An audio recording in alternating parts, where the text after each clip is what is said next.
नमस्कार। Shri MB. Karnawat high school Palanpur द्वारा चालता ऑनलाइन शिक्षण वर्गों में धोरण 11 कॉमर्स विषय नामाना मूल तत्वों भाग 1 प्रकरण नंबर 6 पेटा नोंधो। मित्रों, आना अगाउनु चेप्टर हिसाबी समीकरण अने धंधाना व्यवहार ये थियरिकल प्रकरण है, એટલે ઘેર બેઠો થોડોક અભ્યાસ કરજો। અત્યારે સમયની થોડી પાબંદી છે અને વિડીયો દ્વારા દરેક વિષય, દાખલા તરીકે મારા ભાગે આવતા ધોરણ 11ના 2 વિષય અને ધોરણ 12ના 2 વિષય, તો વિડીયો દ્વારા આ ચારે ચાર વિષયનું શિક્ષણ કાર્ય કરવું એ ખૂબ જ અઘરું કાર્ય છે। માટે જે થિયરિકલ પ્રકરણ નંબર 5 છે, ઘેર બેઠો અભ્યાસ કરજો। એના અગાઉ આપણે આમનોંધનું ચેપ્ટર શીખ્યા હતા। સૂચના બોર્ડ દ્વારા મળેલી છે, અભ્યાસક્રમના અમુક મુદ્દા દરેક ચેપ્ટરમાંથી રદ કરેલા છે। તો આમનોંધના ચેપ્ટરમાંથી જીએસટી નો મુદ્દો રદ કરેલો છે।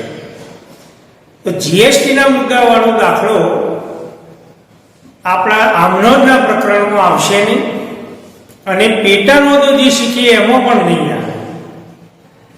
तो आ चैप्टर नी अंदर पेटा नोंधो आपणे शीखशुं। एमां जीएसटी ना मुद्दा वगरनी पेटा नोंधो आपणे बनाववानी छे, એટલે એની કોઈ તૈયારી આ વર્ષ પૂર્તિ કરવાની રહેતી નથી। હવે જે ચોથી સામયિક કસોટી આવશે એમાં જે મુદ્દા રદ કર્યા છે અભ્યાસક્રમના, એ મુદ્દા સિવાયનો પાઠ્યક્રમ આવશે। વોટ્સએપ દ્વારા સૂચના મોકલેલી છે। तो पेटा नोंधोनुं प्रकरण अने आना पछीनो पण मेनुं चेप्टर, तो एमांथी एटला सुधीना चेप्टरमांथी एकम कसोटी 4 लेवाशे। तो मित्रों, आपणे शरू करीए। प्रकरण नंबर 6 पेटा नोंधो। अंग्रेजीमां सब्सिडरी बुक्स कहेवाय। आमनोंधने अंग्रेजीमां जर्नल कहेवाय, ज्यारे पेटा नोंधोने अंग्रेजीमां सब्सिडरी बुक्स कहेवामां आवे छे। लेक्चर नंबर 1 आपणे शरू કરી રહ્યા છે। તો મિત્રો, આપણે અગાઉ ભણ્યા કે આમનોંધ દ્વિનોંધી નામા પદ્ધતિનો મૂળ ચોપડો છે અથવા મૂળભૂત ચોપડો છે અથવા પાયાનો ચોપડો છે અથવા બુનિયાદી ચોપડો। પેટા નોંધો એ પણ મૂળ ચોપડા છે। तो पेटा नोंधो केम बनावी पड़े, तो एनी थोड़ी बात करी लो कि व्यापारी धंधाना तमाम व्यवहारो आमनोंधना चोपड़ामां लखे तो आमनोंधनो चोपड़ो मोटो दळदार चोपड़ो बनी जाय, घणा पानोनो चोपड़ो थई जाय। परिणामे ए चोपड़ो साचवવાનો पण प्रश्न उपस्थित थाय छे। ए चोपड़ामां बधा व्यवहारो लखती वखते पण मुश्केली ऊभी थाय छे। ए ચોપડામાંની માહિતી મેળવવામાં પણ મુશ્કેલી ઊભી થાય છે, એનું કદ વધી જાય છે। તો આ આમનોંધની મર્યાદાઓ દૂર કરવા માટે પેટા નોંધો બનાવવામાં આવે છે। એટલે આમનોંધની જગ્યાએ જુદી જુદી પેટા નોંધો ધંધામાં રાખવામાં આવે છે। વેપારી જો આમનોંધનો ચોપડો લખતો હોય તો પેટા નોંધો બનાવવાની જરૂર નથી, પણ જે વેપારીના ધંધામાં વ્યવહારો રોજબરોજ વધારે પ્રમાણમાં થતા હોય તો એવા વેપારીઓ આમનોંધ લખવાના બદલે પેટા નોંધો રાખે છે। અને જે વેપારીના ધંધામાં વ્યવહારો ઓછા થતા હોય, રોજબરોજના વ્યવહારો અલ્પ પ્રમાણમાં થતા હોય, એવા વેપારીઓ આમનોંધ રાખે છે। એટલે કાં તો વેપારી આમનોંધ લખશે અથવા પેટા નોંધો લખશે, બધા ચોપડા સાથે લખશે નહીં। એટલે આમનોંધની અવેજીમાં આમનોંધની જગ્યાએ પેટા નોંધો બનાવવામાં આવે છે। એક દાખલો પરીક્ષાની અંદર આવશે। તો હવે આપણે સમજીએ કે આ પેટા નોંધો એટલે શું। તો સામાન્ય અર્થમાં કહી શકાય કે આમનોંધના ચોપડાનું વર્ગીકરણ, વિભાજન એટલે પેટા નોંધો।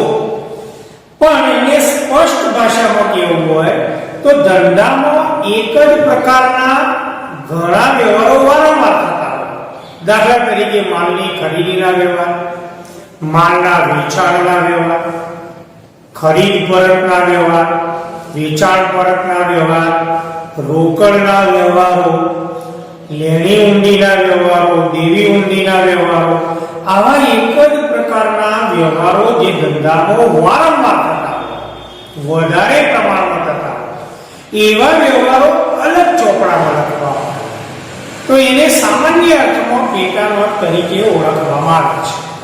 પણ એનો સ્પષ્ટ અર્થ આપવો હોય તો પેટા નોંધો એટલે શું? તો એક જ પ્રકારના વ્યવહારો, એક જ પ્રકારના વારંવાર થતા વ્યવહારો નોંધવા માટે, એક જ પ્રકારના વારંવાર થતા વ્યવહારો નોંધવા માટે આમનોંધના ચોપડાની વર્ગીકૃત નોંધો એટલે પેટા નોંધો. એક જ પ્રકારના વારંવાર થતા વ્યવહારો નોંધવા માટે આમનોંધના ચોપડાની વર્ગીકૃત નોંધો એટલે પેટા નોંધો. તો બધી જ પેટા નોંધો એ પણ દ્વિનોંધીના મૂળ ચોપડા કહી શકાય. પેટા નોંધોને બીજા શબ્દોમાં દૈનિક ચોપડા તરીકે પણ ઓળખવામાં આવે છે. તો દાખલા તરીકે માલની ખરીદીના વ્યવહારો વારંવાર થતા હોય તો માલની ખરીદીના વ્યવહારો નોંધવા માટે અલગ ચોપડો, એ પણ એક પેટા નોંધ કહી શકાય. માલના વેચાણના વ્યવહારો વારંવાર થતા હોય એને નોંધવા માટેનો અલગ ચોપડો એટલે વેચાણ નોંધ. રોકડના વ્યવહારો વારંવાર થતા હોય તો એને અલગ નોંધવા માટેનો અલગ ચોપડો, એ પણ એક પેટા નોંધ. તો આવી પેટા નોંધો કેટલા પ્રકારની હોય? તો પેટા નોંધોના મુખ્ય 9 પ્રકાર. 1 ખરીદ નોંધ, 2 વેચાણ નોંધ, 3 ખરીદ પરત નોંધ, 4 વેચાણ પરત નોંધ, રોકડ મેળ, પેટા રોકડ મેળ, લેણી ઊંડી નોંધ, દેવી ઊંડી નોંધ અને ખાસ નોંધ. પણ મિત્રો, કોરોનાની પરિસ્થિતિના લીધે આપણા ગુજરાતના બોર્ડે પેટા રોકડ મેળ રદ કરેલ છે. માટે એનો અભ્યાસ આ પ્રકરણમાં કરવાનો રહેતો નથી આ વર્ષ પૂરતો. લેણી ઊંડી નોંધ અને દેવી ઊંડી નોંધના વ્યવહારો હવે આજના આધુનિક યુગની અંદર, ડિજિટલ યુગની અંદર ખાસ થતા નથી. માટે એનો પણ કોઈ દાખલાનો અભ્યાસ આ પ્રકરણની અંદર કરવાનો રહેતો નથી. બાકીની પેટા નોંધો ખરીદ નોંધ, વેચાણ નોંધ, ખરીદ પરત નોંધ, વેચાણ પરત નોંધ, રોકડ મેળ અને ખાસ નોંધ, આટલી પેટા નોંધોનો અભ્યાસ આ ચેપ્ટરની અંદર કરવાનો છે. એમાં જીએસટી ના મુદ્દાનો આ વર્ષ પૂરતું સમાવેશ થતો નથી. તો હવે આપણે પહેલી પેટા નોંધની શરૂઆત કરીએ. એનું નામ છે ખરીદ નોંધ. બીજા શબ્દોમાં એને જમા નોંધ તરીકે પણ ઓળખવામાં આવે છે. ખરીદ નોંધ અથવા જમા. ઘણી વખતે પ્રશ્ન પણ પૂછાય કે ખરીદ નોંધને બીજા કયા નામથી ઓળખવામાં આવે છે?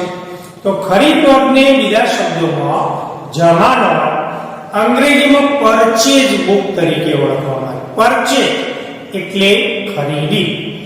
તો આ ખરીદ નોંધની અંદર કેવા વ્યવહારો લખાય એની પણ આપણે ચર્ચા કરીશું. પરંતુ ખરીદ નોંધના પહેલા પ્રકાર આપણે જોઈએ કે ખરીદ નોંધના પ્રકાર કયા કયા. તો સામાન્ય રીતે ખરીદ નોંધના 2 પ્રકાર છે. એક સાદી ખરીદ નોંધ અને બીજો પ્રકાર ખાનાવાળી ખરીદ નોંધ. એક સાદી ખરીદ નોંધ અને બીજો પ્રકાર ખાનાવાળી ખરીદ નોંધ. સાદી ખરીદ નોંધના કોઈ પેટા પ્રકાર નથી, પણ ખાનાવાળી ખરીદ નોંધના 2 પેટા પ્રકાર. એક માલના પ્રકાર પ્રમાણેની ખાનાવાળી ખરીદ નોંધ અને બીજો પ્રકાર માલ અને ખર્ચના ખાનો વાળી ખરીદ નોંધ. ફરી ખરીદ નોંધ એના બે પ્રકાર, એક સાદી ખરીદ નોંધ, બીજી ખાનાવાળી ખરીદ નોંધ. ખાનાવાળી ખરીદ નોંધના બે પેટા પ્રકાર, એક માલના પ્રકાર પ્રમાણેની ખરીદ નોંધ, ખાનાવાળી ખરીદ નોંધ, અને બીજી માલ અને ખર્ચના ખાનાવાળી ખરીદ નોંધ.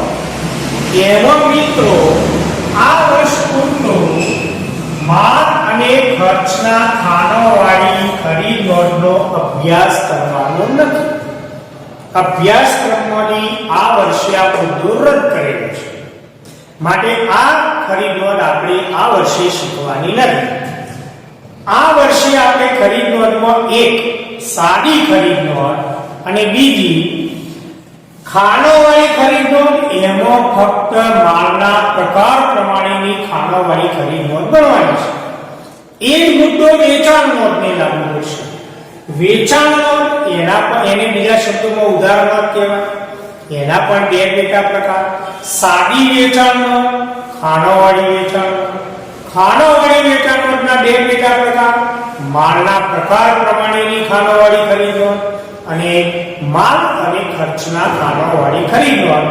એમાંય માલ અને ખર્ચના ખાનાવાળી ખરીદ નોંધ આપણે ભરવાની રહેતી નથી.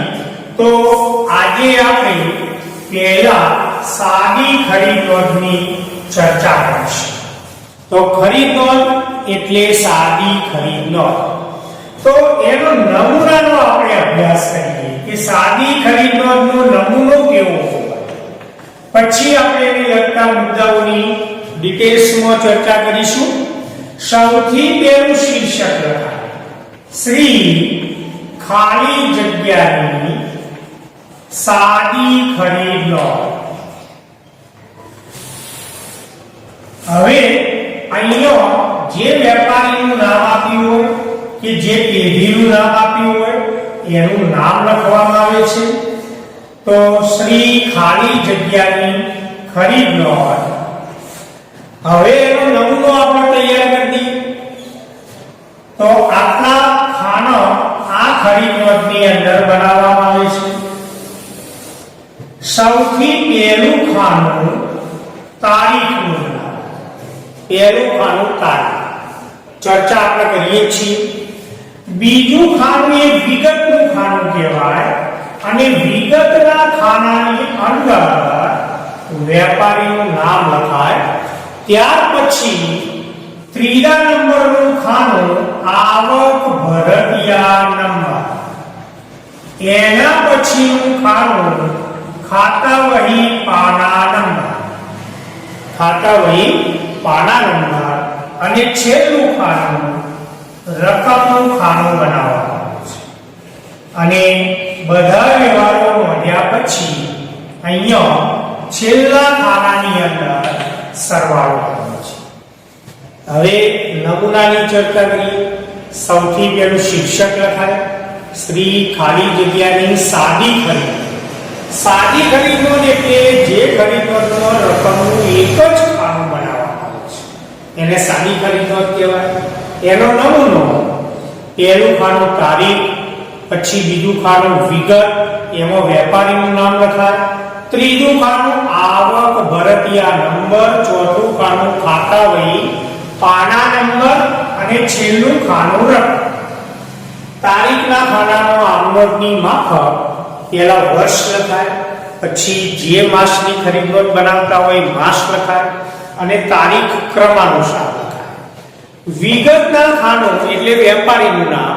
તો આપણે માલની ખરીદી જે વ્યક્તિ પાસેથી કરીએ એ વ્યક્તિ આપણો વેપારી કહેવાય.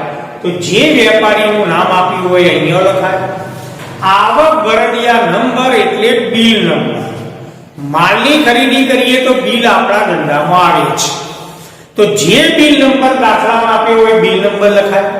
ન આપ્યો હોય તો આપણે ડેશ કરીશું. ખાતા વહી પાના નંબર. તો ખાતા વહી એ દ્વિનોંધીનામા પદ્ધતિનો મુખ્ય ચોપડો છે, પ્રધાન ચોપડો છે. પરીક્ષામાં પણ હતું, ટેસ્ટમાં. તો આ વેપારીઓનો ખાતો ખાતા વહી નામના ચોપડામાં બનાવેલો હોય. તો કયા વેપારીનું ખાતું ખાતાવહીમાં જે પાના ઉપર બનાવવામાં આવેલો હોય એનો પાના નંબર અહીંયા લખાય. પણ દાખલો કરતી વખતે આપણે કશું લખવાનું રહેતું નથી અને રકમના ખાના પર ચોખ્ખી રકમ લખાય. સરવાળો કરીએ તો અહીંયા જે સરવાળો મળશે એને માલની કુલ ઉધાર ખરીદી તરીકે ઓળખવામાં આવે છે. માલની કુલ ઉધાર ખરીદી. નમૂનો સૌથી પહેલું શીર્ષક શ્રી ખાલી જગ્યાની સાદી ખરીદ નોંધ, પછી તારીખ, વેપારીનું નામ, આવક ભરતિયા નંબર, ખાતાવહી પાના નંબર. મિત્રો જે ટેસ્ટ હમણાં લેવડાણીની ચકાસણી કરી તો કોઈ પણ હિસાબી ચોપડો હોય એનો નમૂનો સ્પષ્ટ અને સાચો બનાવેલો હોવો જોઈએ. ઘણા વિદ્યાર્થીઓ આવક લખી પણ એમાં ખાતાવહી પાના નંબરનું ખાનું બનાવ્યું નહોતું, માટે મારે 10 છૂટકે માર્ક્સ કાપવા. એટલે નમૂનો પરફેક્ટ સાચો હોવો જોઈએ અને ક્રમસર ખાનું. આ સાદી ખરીદ નોંધ બનાવીએ તો પહેલું ખાનું તારીખ, પછી વેપારી પાના, પછી આવક ભરતિયા નંબર, પછી ખાતાવહી પાના નંબર રકમ. ઘણા બધા વર્ષોના મારા શૈક્ષણિક અનુભવ પરથી વિદ્યાર્થીઓ કેવી ભૂલો કરે છે કે ખાતાવહી પાના નંબર ત્રીજા નંબરમાં બનાવ્યો, ચોથા નંબરમાં આવક ભરતિયા નંબર. એટલે નમૂનો આવું ન થાય એટલા માટે નમૂનો વ્યવસ્થિત તૈયાર કરજો. હવે મિત્રો બરાબર ધ્યાન આપજો કે સાદી ખરીદ નોંધમાં ધંધાના કયા વ્યવહારો લખાય તો એની બહુ મહત્વની હું ચર્ચા કરું. સાદી ખરીદ નોંધમાં કયા વ્યવહારો નોંધવામાં આવે છે? પહેલો મુદ્દો કે સાદી ખરીદ નોંધમાં ફક્ત માલની ઉધાર ખરીદીના વ્યવહારો લખાય. આ 3 શબ્દો બરાબર સમજવાના. ખરીદ નોંધ એટલે કે સાદી ખરીદ નોંધ, તો ખરીદ નોંધમાં ફક્ત માલની ઉધાર ખરીદીના જ વ્યવહારો નોંધવામાં આવે છે. એ સિવાયના બીજા કોઈ વ્યવહાર ખરીદ નોંધમાં નોંધવામાં આવતા નથી. પ્રશ્ન પણ પૂછાય કે ખરીદ નોંધમાં કયા વ્યવહારો લખાય? તો આ 3 શબ્દોનો ઉલ્લેખ કર્યો હોય તો જ જવાબ સાચો. ખરીદ નોંધમાં માલની ઉધાર ખરીદીના જ વ્યવહારો નોંધવામાં આવે છે. દાખલા તરીકે કોઈ વિદ્યાર્થીએ જવાબ એવો લખ્યો કે ખરીદ નોંધમાં ઉધાર ખરીદીના વ્યવહાર લખાય તો જવાબ ખોટો. કારણ કે ઉધાર ખરીદી બે પ્રકારની હોય. માલની પણ ઉધાર ખરીદી હોઈ શકે, મિલકતની કે સેવાની પણ ઉધાર ખરીદી હોઈ શકે. તો મિલકત કે સેવાની ઉધાર ખરીદી ખરીદ નોંધમાં નોંધાતી નથી, માટે ઉધાર ખરીદીના વ્યવહારો ખરીદ નોંધમાં લખાય એ જવાબ ખોટો. ઘણા વિદ્યાર્થીઓ એવું લખે છે કે ખરીદ નોંધમાં માલની ખરીદીના વ્યવહાર લખાય તો પણ ખોટું. કારણ કે માલની ખરીદી પણ બે પ્રકારની હોય. માલની રોકડ ખરીદી, માલની ઉધાર ખરીદી. તો માલની રોકડ ખરીદી ખરીદ નોંધમાં નોંધવામાં આવતી નથી, રોકડ મેળવવામાં આવે, માટે આ જવાબ પણ ખોટો. તો મિત્રો જ્યારે તમે જવાબ લખો તો આ 3 શબ્દોનો ફરજિયાત ઉલ્લેખ કરશો તો જવાબ સાચો, તો જ આપણી સમજ સાચી. તો ખરીદ નોંધમાં ફક્ત માલની ઉધાર ખરીદીના જ વ્યવહાર. હવે આ મુદ્દા ઉપરથી બીજા 2-3 મુદ્દા ફલિત થશે. મુદ્દા નંબર 2 કે ખરીદ નોંધમાં માલની ઉધાર ખરીદીના વ્યવહાર લખાય. એટલે કે મુદ્દા નંબર 2 ખરીદ નોંધમાં માલની રોકડ ખરીદીના વ્યવહારો નોંધવામાં આવતા નથી. માલની રોકડીની ખરીદી કરી હોય તો એ વ્યવહાર રોકડ મેળવવા લખાય, ખરીદ નોંધમાં નોંધવામાં આવતો નથી. ખરીદ નોંધમાં માલની જ ઉધાર ખરીદીના વ્યવહાર લખાય, માલની રોકડ ખરીદીના વ્યવહાર લખાતા નથી. મુદ્દા નંબર 3 આપણે વેપારી વટાવ રોકડ વટાવ ભણ્યા.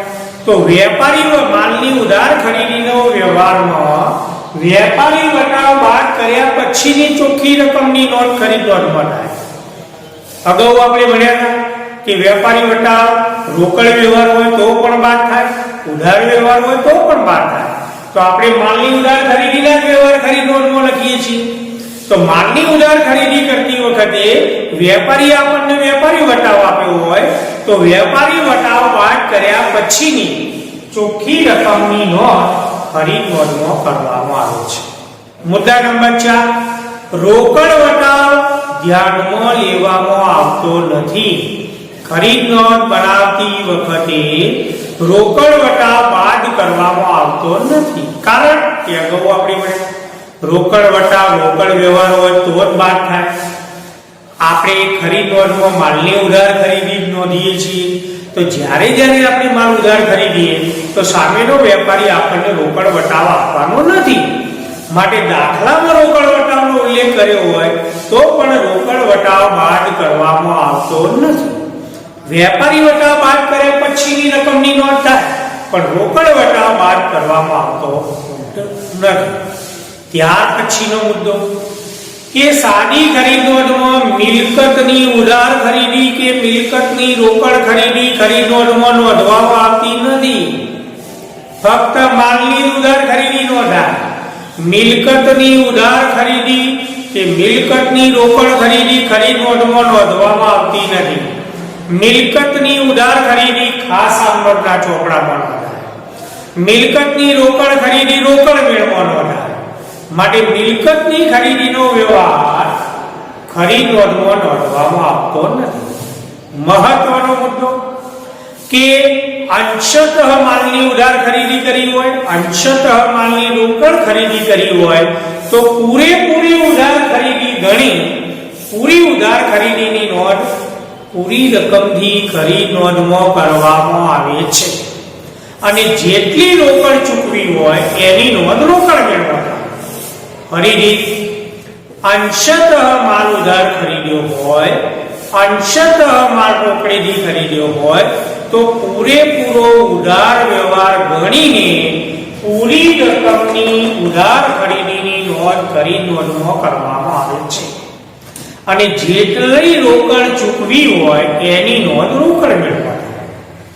અંશતઃ એટલે ધારો કે 50% માલ ઉધાર ખરીદ્યો, 50% માલ રોકડ ખરીદ્યો, 70% માલ ઉધાર ખરીદ્યો, 30% માલ રોકડેથી ખરીદ્યો, 40% માલ ઉધાર ખરીદ્યો, 60% માલ રોકડેથી ખરીદ્યો, તો પૂરેપૂરો ઉધાર વ્યવહાર ગણી પૂરી રકમની નોંધ ખરીદ નોંધમાં કરવામાં આવે છે, અને જેટલો નાણાં ચૂકવ્યો હોય એની નોંધ રોકડ મેળમાં કરવામાં આવે છે.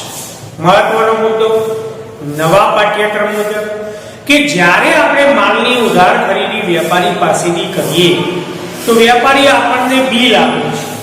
એ બિલ વાઉચર કહેવાય. એ બિલનું નામ આવક ભરતિયા નંબર. તો જો વેપારીએ બિલમાં કોઈ ખર્ચ ચડાવીને બિલ મોકલ્યું હોય, મજૂરી સહિતનું ભરતિયું મોકલ્યું, રેલવે નૂર સહિતનું ભરતિયું મોકલ્યું, પેકિંગ ખર્ચ સહિતનું ભરતિયું મોકલ્યું, તો આવા કોઈ પણ ખર્ચા સહિતનું ભરતિયું મોકલ્યું હોય તો મજૂરી ખર્ચ હોય કે પેકિંગ ખર્ચ હોય કે રેલવે નૂર હોય તો એ માલની ખરીદીનો ખર્ચ કહેવાય. એ માલની ખરીદીના ખર્ચની નોંધ ખાસ આમનોંધમાં થાય, ખરીદ નોંધમાં કરવામાં આવતી નથી. ફક્ત માલની ચોખ્ખી રકમની નોંધ ખરીદ નોંધમાં કરવામાં આવે છે. તો પેકિંગ ખર્ચ હોય કે મજૂરી ખર્ચ હોય કે રેલવે નૂર હોય તો એ ખર્ચની નોંધ ખાસ આમનોંધમાં થાય, ખરીદ નોંધમાં કરવામાં આવતી નથી. માલ સિવાયની અન્ય કોઈ પણ વસ્તુની ખરીદી કરી હોય, સ્ટેશનરીની ખરીદી કરી, દાખલા તરીકે ટપાલ ટિકિટોની ખરીદી કરી, ડેડ સ્ટોકની ખરીદી કરી તો એની નોંધ ખરીદ નોંધમાં કરવામાં આવતી નથી. તો મિત્રો આટલા મુદ્દા ધ્યાનમાં રાખી અને પછી સાદી ખરીદ નોંધ બનાવવામાં આવે છે. તો હવે આપણે એના સંદર્ભમાં એક સ્વાધ્યાયના દાખલાની ગણતરી કરીએ. તો સ્વાધ્યાયની અંદર નજર કરજો તો ઝડપથી આપણે એક દાખલો ગણી દઈએ તો તમને ખરીદ નોંધ બનાવતા આવડી જશે, અને ખરીદ નોંધ આવડી જાય એટલે એના કારણે વેચાણમાં સરળતા થશે. સ્વાધ્યાયની અંદર પેજ નંબર 151, પ્રશ્ન નંબર 4. નીચે આપેલા વ્યવહારો પરથી શ્રી સુરેશના ચોપડામાં ખરીદ નોંધ તૈયાર કરો. તો હવે માલિકનું નામ આપ્યું સુરેશ, તો આપણે હેડિંગમાં લખશું શ્રી સુરેશની સાદી ખરીદ નોંધ. મિત્રો ખરીદ નોંધ શબ્દનો ઉપયોગ કર્યો એટલે સાદી ખરીદ નોંધ શબ્દ સ્પષ્ટ કહ્યું હોય માલના પ્રકાર પ્રમાણેની ખાનાવાળી ખરીદ નોંધ, તો જ આપણે માલના પ્રકાર પ્રમાણેની ખાનાવાળી ખરીદ નોંધ બનાવીશું. તો તારીખ વેપારીનું નામ આવક ભરજિયા નંબર ખાતા હોય પાના નંબર અને હવે આપણે શરૂઆત કરીએ 2018 ઓક્ટોબર 1 તારીખ એક જ બાબત યાદ રાખશો કે ખરીદવામાં કયા વ્યવહારો નોંધાય તો માલની ઉધાર ખરીદીના જ એટલે જો વ્યવહાર માલની ઉધાર ખરીદીનો હોય તો જ વેપારી વટાવ બાદ કર્યા પછીની ચોખ્ખી રકમની નોંધ કરીશું 2018 ઓક્ટોબર માસની ખરીદ નોંધ બનાવીએ પહેલી તારીખ 10,000 રૂપિયાનો માલ દીપક પાસેથી એક માસની શાક ઉપર ખરીદ્યો તો આપણે ડિસિઝન લઈશું કે આ માલની ઉધાર ખરીદીનો વ્યવહાર છે અગાઉ આપણે ભણ્યા કયો વ્યવહાર રોકડ અને કયો વ્યવહાર ઉધાર તો આપણે એ ભણી ગયા મુદ્દો ફરીથી તમે ત્યાં રિપીટ કરી લેજો એટલે ભૂલ થશે નહીં તો પહેલી તારીખ 10,000 નો માલ દીપક પાસેથી એક માસની શાક ઉપર ખરીદ્યો શાક શબ્દ આવ્યો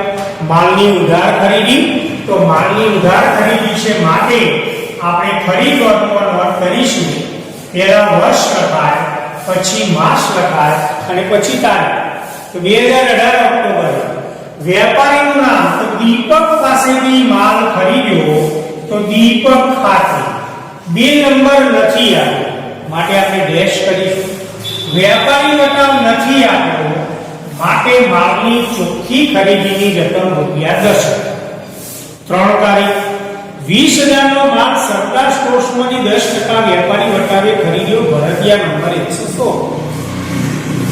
ઉધાર ખરીદીનો વ્યવહાર આવ્યો સરદાર સ્ટોર્સ પાસેથી ખરીદ્યો વ્યક્તિના નામનો ઉલ્લેખ છે રોકડ ચેકનો ઉલ્લેખ નથી માટે ઉધાર ખરીદી માટે વ્યવહારની નોંધ ખરીદ નોંધમાં કરીશું પણ વેપારી વટાવ આપ્યો તો બાદ કરીશું 20,000 ના 10% એટલે 2,000 વેપારી વટાવ બાદ કરીએ એટલે 18,000 તો 18,000 બાદ કર્યા પછીની રકમની નોંધ થાય ઓક્ટોબર 3 વેપારીનું નામ સરદાર સ્ટોર્સ ખાતે હવે બિલ નંબર દાખલામાં આપ્યો માટે આપણે લખશું 116 વેપારી વટાવ બાદ કર્યા પછીની રકમ તો 20,000 ના 10% એટલે 2,000 બાદ કરીએ 18,000 ના માલની ચોખ્ખી ખરીદી કહેવાય 7 તારીખ 18,000 નો માલ પંકજ પાસેથી રોકડેથી ખરીદ્યો સ્પષ્ટ કહ્યું રોકડેથી ખરીદ્યો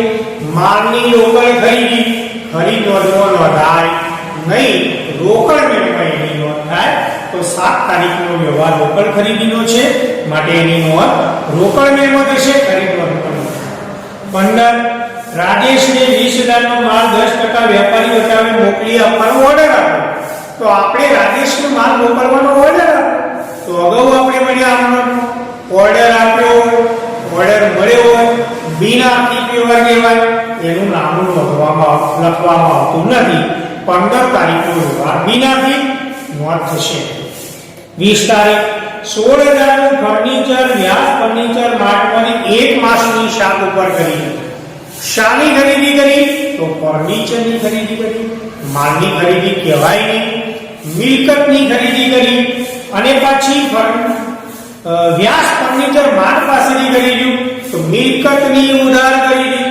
ખાસ નોંધમાં લખાય ખરીદ નોંધમાં નોંધાશે નહીં 21 તારીખ રાજેશે ઓર્ડર મુજબનો માલ મોકલી આપ્યો અને રેલવે નોંધના 1,000 ઉમેરીને બિલ નંબર 350 રાજેશે ઓર્ડર મુજબનો માલ મોકલ્યો તો 15 તારીખનો વ્યવહાર જોઈએ રાજેશને 20,000 નો માલ 10% વેપારી વટાવે મોકલવા માટેનો આપણે ઓર્ડર આપ્યો તો હવે રાજેશે આપણને 21 તારીખે માલ મોકલી આપ્યો તો ઓર્ડરના વ્યવહારમાં વેપારી વટાવનો ઉલ્લેખ છે માટે વેપારી વટાવ બાદ કર્યા પછીની રકમની નોંધ થાય તો સૌથી પહેલા તો 20,000 ના 10% એટલે 2,000 વેપારી વટાવ બાદ કરીએ એટલે માલની ચોખ્ખી ખરીદી 18,000 ઉધાર ખરીદ માલની ઉધાર ખરીદીનો વ્યવહાર ખરીદ નોંધમાં લખાય હવે એને રેલવે નોટના 1,000 ઉમેરીને બિલ મોકલ્યું તો રેલવે નોટે માલની ખરીદીનો ખર્ચ છે એની નોંધ ખાસ નોંધમાં થાય ખરીદ નોંધમાં થતી નથી એટલે 18,000 રૂપિયાએ માલની ચોખ્ખી ખરીદી માટે 18,000 ની નોંધ ખરીદ નોંધમાં થશે 1000 રૂપિયા રેલવે નોંધની નોંધ ખાસ નોંધમાં થાય, ખરીદ નોંધમાં થશે નહીં. માટે આપણે નોંધ કરીએ તારીખ 21, વેપારીનું નામ રાજેશ ખાતે. હવે બિલ નંબર આવક ભરડિયા નંબર 350. માલની ચોખ્ખી ખરીદીની રકમ 20000 માંથી 10% લેવી 2000 વેપારી વટાવ બાદ કરી 18000 રેલવે નોટની નોંધ ખાસ નોંધમાં થાય, ખરીદ નોંધમાં થશે. ત્યાર પછી 24 તારીખ 14000 નો માલ 5% રોકડ વટાવે ખરીદ્યો. તો વ્યક્તિ કે રોકડ ચેક શબ્દનો ઉલ્લેખ નથી, માટે રોકડ ખરીદી. માલની રોકડ ખરીદીનો વ્યવહાર ખરીદ નોંધમાં નોંધાશે નહીં, રોકડ મેળવવા નોંધાશે, માટે આ વ્યવહારની નોંધ ખરીદ નોંધમાં નહીં. 25 નિલેશ પાસેથી 30000 નો માલ 10% વેપારી વટાવે ખરીદ્યો અને અડધો નાણાં તરત ચૂકવી આપ્યો. અડધો નાણાં એટલે 50% રકમ તરત ચૂકવી આપી. તો અંશતઃ માલ ઉધાર ખરીદ્યો, અંશતઃ માલ રોકડી ખરીદ્યો.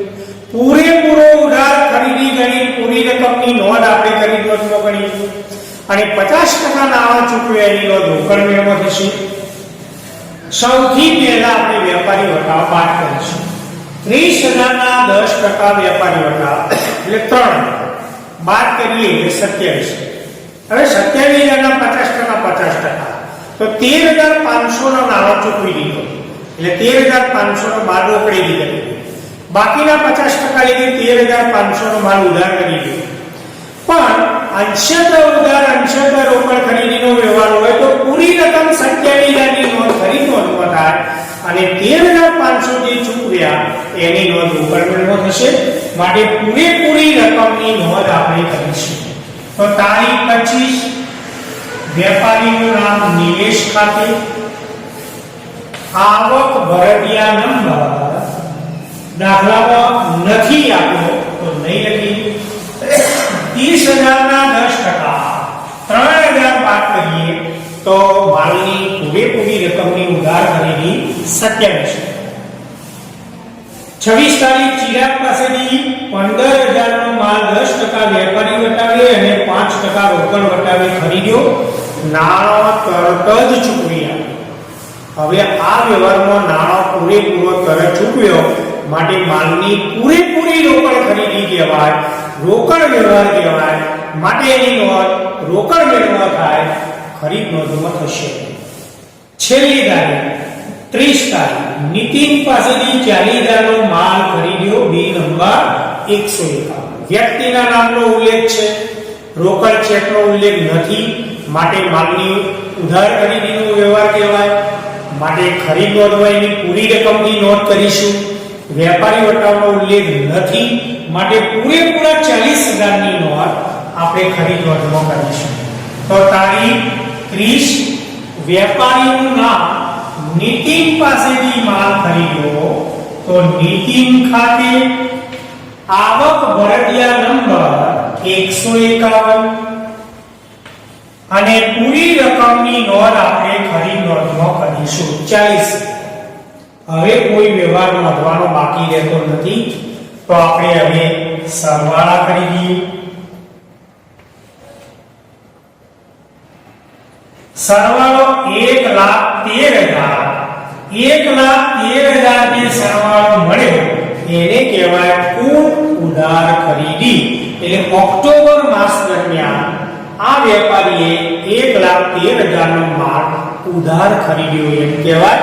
માટે સરવાળો કરીએ તો આપણે ઉલ્લેખ કરીશું કુલ ઉધાર ખરીદી. હવે અહીંયા જે ખાતાવાળી પાના નંબર એમાં આપણે કશું લખતા નથી, પણ આ જે વેપારીઓ આપણે લખ્યા એ વેપારીઓનો ખાતો ખાતાવાળી નામના ચોપડામાં જે પાના ઉપર બનાવવામાં આવેલો હોય એનો પાના નંબર નોંધવામાં આવે છે. તો મિત્રો આપણે આજે છઠ્ઠા ચેપ્ટરની શરૂઆત કરી. લેક્ચર નંબર 1 એમાં પ્રસ્તાવિક ચર્ચા કરી, પેટા નોંધોના અર્થની ચર્ચા કરી, પ્રકારની ચર્ચા કરી. એમાં પહેલી સાદી ખરીદ નોંધની ચર્ચા કરી અને એના એક દાખલાનું ગણન કાર્ય કર્યું. તો આવો એક સરળ દાખલો આપણા પ્રશ્નપત્રમાં પૂછાશે. તો આ સાથે આજનું આપણું લેક્ચર નંબર 2 પૂર્ણ કરીએ છીએ અને બીજું લેક્ચર નંબર 1 પૂર્ણ કરીએ છીએ અને બીજા લેક્ચરની અંદર માલના પ્રકાર પ્રમાણેની ખરીદ નોંધ એની ચર્ચા કરી અને દાખલાનું ગણન કાર્ય કરશું અને વેચાણ નોંધની શરૂઆત કરીશું. તો આ સાથે આપણું આજનું લેક્ચર નંબર 1 પૂર્ણ કરીએ છીએ.